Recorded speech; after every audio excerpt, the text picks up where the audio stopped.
Сәлеметсіз бе? Мен Таукенова Жанель. Қарағанды облысының Назарбаев зияткерлік мектебінің 10-шы D сынып оқушысымын. Ғылыми жұмыстың тақырыбы Карлаг Сталиндік қуғын-сүргіннің азалы тарихы. Жұмысының мақсаты Қазақстанда салынған еңбекпен түзеу лагерінің тарихын зерттей отырып, тың деректердің құпиясын ашу, қоғамдағы құбылыстарды салыстыра отырып, адам баласын рухани тұрғыда төзімділікке, шыдамдылыққа тәрбиелеу.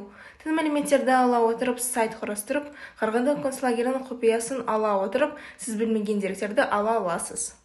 Зерттеу жұмысының өзектілігі.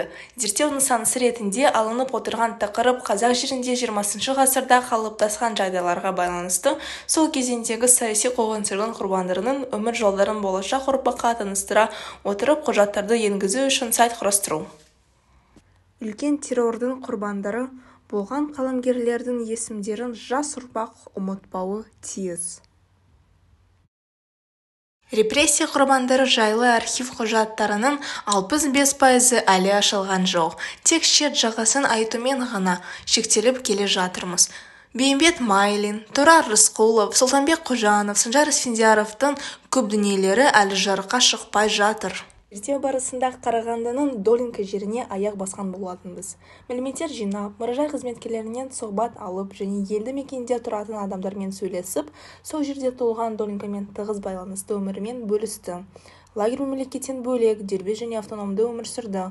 Сонымен бірге ол осы бір елін алып, тікенек сыммен қоршалған, бүкіл әлемнен оқшауланған үйлесімді бөлігі болды. Осы жерде ешқандай кінәсі жоқ аналар жазасын өтеді. Сіз сол аналардың нақты суреттерін көре аласыз. Мен Долинкаға келіп, сұхбат алуды шештім. Мария Махмудова Долинкада 1941 жылы аналар үйінде туған туысы туралы айтты. Оның молының орнын ешкім білмейді, ол атаусыз. Қазір бұл жер әлі де бар. Мен сонда да болдым.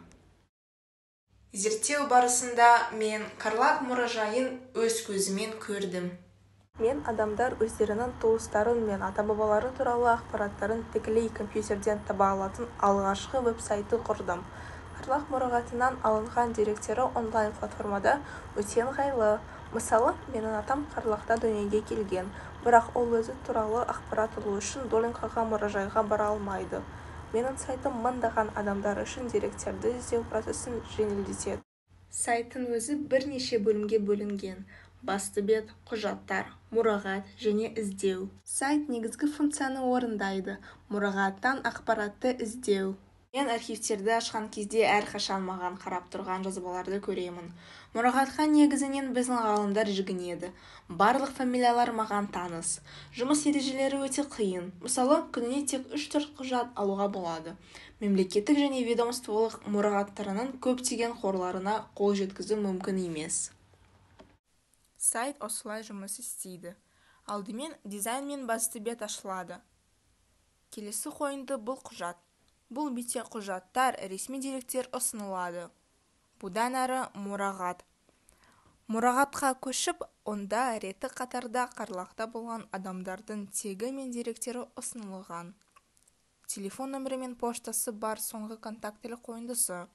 Сондай-ақ бұл бөлім бізге кез келген ақаулар туралы хабарлауға және кез келген сұрақтар қоюға мүмкіндік береді. Назарларыңызға рахмет.